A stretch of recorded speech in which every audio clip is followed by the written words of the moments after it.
লন্ডনের হিথ্রো, বেলজিয়ামের ব্রাসেলস ও জার্মানির বার্লিন সহ ইউরোপের ব্যস্ত সব বিমানবন্দরগুলোতে উপচে পড়া ভিড়। দীর্ঘ সারিতে দাঁড়িয়ে বিমানের অপেক্ষায় হাজারো যাত্রী।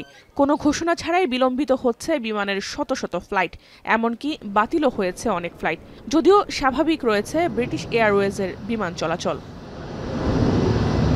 মূলত এভিয়েশনের প্রাণকেন্দ্র বলে খ্যাত বিশ্বের অন্যতম বড় এভিয়েশন ও ডিফেন্স টেকনোলজি কোম্পানি কলিন্স অ্যারোস্পেসে সাইবার হামলা হয়।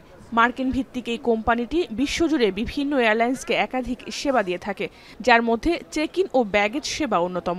হঠাৎ করে এই কলিন্স এয়ারলাইন্সের সাইবার হামলার জেরেই মূলত বিমানবন্দরের পরিষেবা ব্যাহত হয়েছে।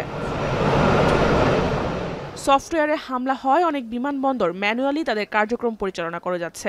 তবে এতে পরিস্থিতি কোনোভাবেই সামাল দিতে পারছে না বিমানবন্দর কর্তৃপক্ষ। যাত্রীদের অভিযোগ, মোবাইল ফোনে বোর্ডিং পাস পেয়েও বিমানের গেট থেকে পুনরায় চেক ইনে পাঠানো হচ্ছে তাদের। কবে নাগাদ এই সংকটের সমাধান হবে তাও জানা নেই যাত্রীদের। তাই সময় মতো নির্ধারিত গন্তব্যে যেতে না পেরে কপালে চিন্তার ভাঁজ তাদের। বিশেষ করে অসুস্থ রোগীরা বেশি ভোগান্তিতে। যদিও কলিন্স অ্যারোস্পেসের পক্ষ থেকে দ্রুত সংকট সমাধানের আশ্বাস দেওয়া হয়েছে।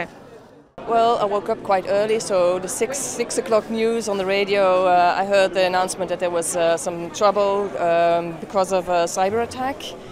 So I already knew there would be probably some delays. We were not informed yet about how much delay there would be. It's a problem because we have an old program, and maybe I don't know if it's correct 2 hours, but I'm in trouble. I don't know how to do, but all people are all the same here. ঠিক কী কারণে cyber হামলা হয়েছে তার কারণ জানা যায়নি এখনো। তবে এভিয়েশনের ইতিহাসে একে নজিরবিহীন হামলা বলছেন সংশ্লিষ্টরা। জাহানারা ভুঁইয়া, এখন বিশ্ব। শিয়া বাটার ও ভিটামিন ই সমৃদ্ধ লিলি বিউটি সোপ, তারুণ্যময় উজ্জ্বল ত্বকের জন্য। রিমার্ক